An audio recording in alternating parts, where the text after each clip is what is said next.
BBC বাংলার সান্ধ্য অধিবেশন প্রবাহতে আপনাদের স্বাগত। আজ আপনাদের সাথে লন্ডন স্টুডিও থেকে আছি মানসী বড়ুয়া। বাংলাদেশের সর্বশেষ গুরুত্বপূর্ণ আপডেট সংবাদে আপনাকে স্বাগত। শুরুতেই সংবাদ শিরোনাম, পরে বিস্তারিত। প্রথমেই জানাবো আমাদের হাতে থাকা সর্বশেষ গুরুত্বপূর্ণ নির্বাচনের সবথেকে তাজা আপডেট সংবাদ। তোপের মুখে নাসির উদ্দিন পাটোয়ারি উদ্ধার করল সেনাবাহিনী। ত্রয়োদশ জাতীয় সংসদ নির্বাচনে ঢাকা ৮ আসনের রেলওয়ে কলোনি উচ্চ বিদ্যালয় কেন্দ্র পরিদর্শনে গিয়ে অপ্রীতিকর পরিস্থিতির মুখে পড়েছেন নাসির উদ্দিন পাটোয়ারি। এ সময় তার উপর হামলা হয়েছে বলে অভিযোগ করেছেন ১১ দলীয় জোটের প্রার্থী ও জাতীয় নাগরিক পার্টি এনসিপির এই নেতা। এ সময় মির্জা আব্বাসের নেতাকর্মীরা নাসির উদ্দিন পাটোয়ারির উপর হামলা চালায়। এ ঘটনায় সেনাবাহিনীর সদস্যরা এসে নাসির উদ্দিন পাটোয়ারিকে উদ্ধার করেছে। এরপর জানাব আব্দুল হান্নান মাসুদের ছোট ভাইয়ের মৃত্যুর দাবিটি গুজব, বললেন ইসি সচিব। নির্বাচন ঘিরে সব ধরনের জল্পনা কল্পনা শেষ হতে চলেছে। এবারের জাতীয় সংসদ নির্বাচনটা হবে ইতিহাসের সবথেকে ভালো সুন্দর একটি নির্বাচন, এই কথাই জানিয়েছে নির্বাচন কমিশন ইসি। তবে ইসির পক্ষ থেকে আরও বলা হয়েছে, বিভিন্ন জায়গায় মিথ্যা সংবাদ শোনা যাচ্ছে যে এনসিপি নেতা নাসির উদ্দিন পাটোয়ারির পর এবার আব্দুল হান্নান মাসুদের ভাইকে হত্যা করা হয়েছে। এটি সম্পূর্ণ গুজব এবং মিথ্যা বলে জানিয়েছেন নির্বাচন কমিশন। এদিকে ৪.৫ ঘণ্টায় ভোট পড়েছে ৩২.৮৮%, বললেন ইসি সচিব। এখন পর্যন্ত প্রথম ৪ ঘণ্টায় সারা দেশে ভোট পড়েছে ৩২.৮৮%, অর্থাৎ প্রায় ৩৩%। এই ঘটনায় নির্বাচন কমিশনের পক্ষ থেকে বলা হয়েছে যে অত্যন্ত সুষ্ঠু সুন্দর পরিবেশের মধ্য দিয়ে ভোট হচ্ছে। এমন একটি ভোটের পরিবেশই আমরা দীর্ঘদিন ধরে প্রত্যাশিত ছিল বলে জানিয়েছে নির্বাচন কমিশন। আজ ইসির সচিবের পক্ষ থেকে বিষয়টি নিশ্চিত করা হয়েছে। এবারে জানাবো, কোনো ষড়যন্ত্র না হলে আমরাই জিতব, বললেন সৈয়দ আবদুল্লাহ মোহাম্মদ তাহের। বাংলাদেশ জামাত ইসলামের কর্মপরিষদ সদস্য সৈয়দ আবদুল্লাহ মোহাম্মদ তাহির জানিয়েছেন যে নির্বাচনে কোনো ধরনের কারচুপি না হলে আমরাই জিতব, কারণ সারা দেশে আমাদের যে গণজোয়ার সৃষ্টি হয়েছে, এই গণজোয়ারেই আমরা বলতে চাই এবার জাতীয় সংসদ নির্বাচনে আমরা জয়লাভ করতে পারব। এদেশের মানুষ আমাদেরকেই স্বতঃস্ফূর্তভাবে ভোট দিচ্ছে, কোনো চাঁদাবাজ, রাহাজানিকারক বা সন্ত্রাসীদের এদেশের মানুষ ভোট দেবে না। পুরো বাংলাদেশের মানুষই এখন অনেক বেশি সচেতন, তারা আমাদেরকে ভোট দেবে বলে জানিয়েছেন তিনি। এবং সর্বশেষ জানাবো, আরেকটি পরিবর্তিত বাংলাদেশ উপহার পাবে মানুষ, বললেন গোলাম পরোয়ার। জামাত ইসলামের সেক্রেটারি জেনারেল খুলনা ৫ ডুমুরিয়া ফুলতলা আসনের প্রার্থী অধ্যাপক মিয়া গোলাম পরোয়ার জানিয়েছেন, আরেকটি জয়ের প্রতীক্ষায় রয়েছে বাংলাদেশ। এটি জনগণেরই একটি বিজয় বলে জানিয়েছেন তিনি। বাংলাদেশ জামাত ইসলাম যদি জয়লাভ করতে পারে, সেটি জনগণকে নিয়ে আগামীতে একটি সুন্দর ও সমৃদ্ধির বাংলাদেশ গড়ে তুলতে চান তারা। আগামীর বাংলাদেশ একটি ইনসাফভিত্তিক রাষ্ট্র প্রতিষ্ঠা করতে হলে বাংলাদেশ জামাত ইসলাম ছাড়া আর কোনো বিকল্প ভূমিকা নেই বলে জানিয়েছেন তিনি আরও জানিয়েছেন যে আমরা একটি সুন্দর ও সমৃদ্ধির আধুনিক বাংলাদেশ এবং একটি ইনসাফভিত্তিক সমাজ প্রতিষ্ঠিত করার মধ্য দিয়ে আমরা বাংলাদেশের মানুষ মনে করি আগামীতে একটি সুন্দর সরকার আমরা উপহার দিতে পারব, এই প্রত্যাশা ব্যক্ত করেছেন অধ্যাপক মিয়া গোলাম পরোয়ার। প্রিয় দর্শক, এতক্ষণ শুনছিলেন সংবাদ শিরোনাম, এবারে বিস্তারিত। তবে তার আগে বন্ধুরা, অনুরোধ থাকবে এই সংবাদটিতে একটি লাইক দিন। এই চ্যানেলে আপনি নতুন হয়ে থাকলে আমাদের সংবাদটি দেখতে দেখতে চ্যানেলটি সাবস্ক্রাইব করে রাখুন। কমেন্ট করে বন্ধুরা আপনার মূল্যবান মতামত জানিয়ে দিন আপনি বিশ্বের কোন দেশ থেকে বা বাংলাদেশের কোন স্থান থেকে আমাদের সংবাদটি দেখছেন এবং শুনছেন। আর বন্ধুরা, সংবাদটি আপনার সোশ্যাল মিডিয়া ফেসবুকে শেয়ার করে বন্ধুদেরও দেখার সুযোগ করে দিন। আগামী জাতীয় সংসদ নির্বাচনে অর্থাৎ আজ আপনি কোন দলকে সমর্থন দিয়েছেন, কোন দল জিতবে বলে আপনি মনে করেন, সেটি কমেন্ট করে আমাদেরকেও জানিয়ে দিন। এবারে বিস্তারিত। তোপের মুখে নাসিরউদ্দিন পাটোয়ারি উদ্ধার করল সেনাবাহিনী। ত্রয়োদশ জাতীয় সংসদ নির্বাচনে ঢাকা ৮ আসনে রেলওয়ে কলোনি উচ্চ বিদ্যালয় কেন্দ্র পরিদর্শনে গিয়ে অপ্রীতিকর পরিস্থিতির মুখে পড়েছেন নাসিরউদ্দিন পাটোয়ারি। এ সময় তার উপর হামলা হয়েছে বলে অভিযোগ করেছে ১১ দলীয় জোটের প্রার্থী ও জাতীয় নাগরিক পার্টি এনসিপির এই নেতা।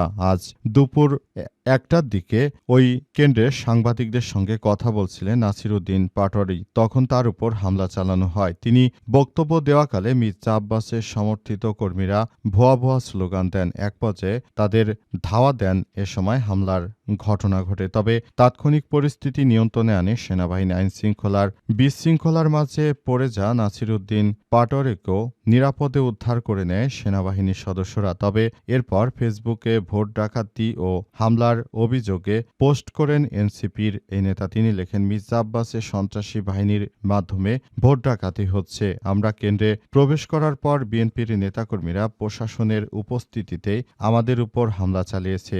এ সময় তিনি এ ঘটনার নিন্দা জানিয়েছেন। ফেসবুক পোস্টে তিনি আরও লিখেন, অবিলম্বে সুষ্ঠু তদন্ত ও ভোটারদের নিরাপত্তা নিশ্চিত করার জন্য সংশ্লিষ্ট কর্তৃপক্ষের কাছে জোর দাবি জানাচ্ছি। তবে অভিযোগের বিষয়টি নিয়ে মির্জা আব্বাস বা তার পক্ষ থেকে এখনো কোনো তথ্য আসেনি। আসলে কি কারণে এই ধরনের হামলা হয়েছে কিংবা নাসিরউদ্দিন পাটোয়ারির উপর তারা হামলা কেন করলো সেসব বিষয় নিয়ে এখন পর্যন্ত কোনো জানা যায়নি। নাসিরউদ্দিন পাটোয়ারিকে একা পেয়ে মির্জা আব্বাসের চাঁদাবাজ বাহিনী তারা নাসিরউদ্দিন পাটোয়ারির উপর এই ধরনের অনাকাঙ্ক্ষিত হামলা চালিয়েছে বলে জানা গেছে। তবে শেষ পর্যন্ত বিষয়টি আসলে কোন দিকে গড়ায় এবং পুরো প্রক্রিয়াটি আসলে কি হয় সেটি এখন দেখার বিষয়। কারণ সবাই চাইছে যে এবার জাতীয় সংসদ নির্বাচনটা যেন একটি ফেয়ার হয়। তবে এখন পর্যন্ত ফেয়ার হবে কিনা সে বিষয়টি বলা যাচ্ছে না। কারণ বিভিন্ন জায়গায় আসলে নির্বাচন নিয়ে নানাবিধ সমস্যার সৃষ্টি হয়েছে। এই নির্বাচনগুলো সুষ্ঠু সুন্দরভাবে করার মধ্য দিয়ে আবারও একটি সুন্দর ও সমৃদ্ধির বাংলাদেশ গড়ে তুলতে আমরা বদ্ধপরিকর বলে জানানো হয়েছে। তবে এখন পর্যন্ত আসলে এই প্রক্রিয়াগুলো সেভাবেই চলছে। হান্নান মাসুদের ছোট ভাইয়ের মৃত্যুর দাবিটি গুজব। নির্বাচন ঘিরে জল্পনা কল্পনার অবসান হল। রাজনৈতিক মহলে শঙ্কা দূর করে অবশেষে আজ অনুষ্ঠিত হচ্ছে বহুল প্রত্যাশিত গণভোট ও ত্রয়োদশ জাতীয় সংসদ নির্বাচনের ভোট গ্রহণ। তাতে গণতন্ত্র ফেরানোর অনিশ্চয়তাও দূর হতে চলেছে। নির্বাচনের ফলাফল জানতে আমাদের সঙ্গেই থাকুন, কারণ নির্বাচনে যে ফলাফল হবে সঙ্গে সঙ্গে আপনাদেরকে পুরো বিষয়টি জানিয়ে দেওয়া হবে। আমরা মনে করি যে আগামী জাতীয় সংসদ নির্বাচনটা সুষ্ঠু সুন্দরভাবেই অনুষ্ঠিত হচ্ছে, সেই প্রত্যাশা জানিয়েছে নির্বাচন কমিশনও। নির্বাচন কমিশনের পক্ষ থেকে আরও জানানো হয়েছে যে আব্দুল হান্নান মাসুদের ভাইকে হত্যা করা হয়েছে, এই ধরনের একটি দাবি সামাজিক যোগাযোগ মাধ্যমে হয়েছিল। তবে এই ঘটনার পর পুরো বিষয়টি আসলে কোন দিকে যায় সেটি এখন দেখার বিষয়। অনেকেই নানাভাবে নানা কথা বলছেন, তবে এটি সম্পূর্ণ মিথ্যা এবং বানোয়াট একটি ভিত্তিহীন কথা। কারণ আব্দুল হান্নান মাসুদের ভাই, তার কিছুই হয়নি, সে এখনো ভালো আছে এবং তার উপর কোনো ধরনের হামলার ঘটনাই ঘটেনি। যে বা যারা এই বিষয়টি নিয়ে কথা বলছেন বা এই ধরনের কর্মকাণ্ড করছেন তারা সম্পূর্ণ মিথ্যা বলছে বলে জানিয়েছে নির্বাচন কমিশন ইসি। ৪.৫ ঘণ্টায় ভোট পড়েছে ৩২.৮৮ বলছে ইসি সচিব। ত্রয়োদশ জাতীয় সংসদ নির্বাচনটা অত্যন্ত সুষ্ঠু সুন্দরভাবে অনুষ্ঠিত হচ্ছে বলে জানিয়েছে নির্বাচন কমিশন ইসির সচিব। আজ ইসি সচিবের পক্ষ থেকে প্রথম ৪ ঘণ্টায় যে সারা দেশে ৩২.৮৮% ভোট কাস্ট হয়েছে এসব বিষয়ে জানা গেছে। অন্তর্বর্তীকালীন সরকারের প্রধান উপদেষ্টা প্রফেসর ড. মোহাম্মদ ইউনূসের সরকার যে নতুন বাংলাদেশ গড়ে তুলতে চান সে বিষয়টি প্রতিফলিত হচ্ছে। সবাই স্বতঃস্ফূর্তভাবে ভোট দিচ্ছে এবং এই ভোট দেওয়ার মধ্য দিয়ে আগামীর একটি সুন্দর ও সম্প্রীতির বাংলাদেশ গড়ে তোলা হচ্ছে। পুরো বাংলাদেশে এখন নানাভাবে যে সমস্যাগুলো ছিল সেই সমস্যাগুলো আসলে শেষ করার জন্য চেষ্টা করা হচ্ছে। সবাইকে নিয়ে একটি সমৃদ্ধির বাংলাদেশ গড়ে তোলার মধ্য দিয়ে এবার একটি সুন্দর ও সমৃদ্ধির বাংলাদেশ এবং নতুন বাংলাদেশ গড়ে তোলা হচ্ছে। সমৃদ্ধির একটি বাংলাদেশ গড়তে গিয়ে বাংলাদেশ জামাত ইসলাম সহ সব রাজনৈতিক দলগুলো এবার যথাযথভাবে তাদের যার যার জায়গা থেকে দায়িত্ব পালন করছে এবং তারা জানিয়েছে যে আমরা এবারে একটি নির্বাচনে সুষ্ঠু সুন্দর পরিবেশে ভোট দিতে পারলাম, এটি আমাদের জন্য অনেক ভালো একটি বিষয় হয়ে দাঁড়িয়েছে। আগামীর যে বাংলাদেশ গড়ে তোলা হবে সেই বাংলাদেশে কারো কোনো ধরনের সমস্যা থাকবে না, প্রত্যেকটি জায়গায় এ ব্যাপারে তারা আশাবাদ ব্যক্ত করেছে। আরেকটি পরিবর্তনের জন্য অপেক্ষা করছে বাংলাদেশ।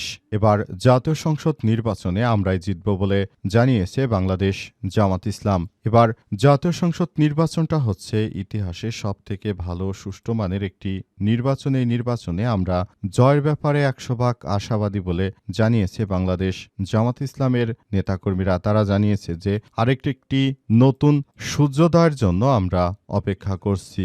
এই ঘটনার পর পুরো বাংলাদেশের মানুষ এখন আগামীতে একটি নতুন ও সমৃদ্ধির বাংলাদেশ গড়ে তোলার জন্য সবাই চেষ্টা করছে। আগামীর একটি সুষ্ঠু সুন্দর বাংলাদেশ গড়ে তুলতে হলে অবশ্যই দাঁড়িপাল্লা প্রতীক জয়যুক্ত করতে হবে। এই প্রত্যাশা নিয়ে আগামীর একটি সুন্দর ও সমৃদ্ধির বাংলাদেশ গড়ে তুলতে হবে। সেই প্রত্যাশা অনুযায়ী সবাই কাজ করছে। সবাই মিলে আগামীর যে সুন্দর ও অগ্রগামী বাংলাদেশ গড়ে তুলতে হবে। আমরা মনে করি যে এবার যে সুযোগ সৃষ্টি হয়েছে সেই সুযোগকে কাজে লাগিয়ে দেশের জনগণ সেদিকেই ভোট দেবে এবং এই ভোট দীর্ঘ 17 বছর পর আবারও মানুষের ভোটাধিকার প্রয়োগ হলো। সে বিষয়টি দেশের জন্য একটি ইতিবাচক ঘটনা হয়ে থাকবে বলে মনে করে বাংলাদেশ জামাত ইসলাম নেতাকর্মীরা। জামাতের নেতারা আরও জানিয়েছে যে আমরা যে নতুন বাংলাদেশের স্বপ্ন দেখি সেটি বাস্তবায়ন হতে চলেছে। এমন প্রত্যাশিত বাংলাদেশই আমরা আগামীতে একটি সুন্দর বাংলাদেশ হিসেবে গড়ে তুলতে চাই।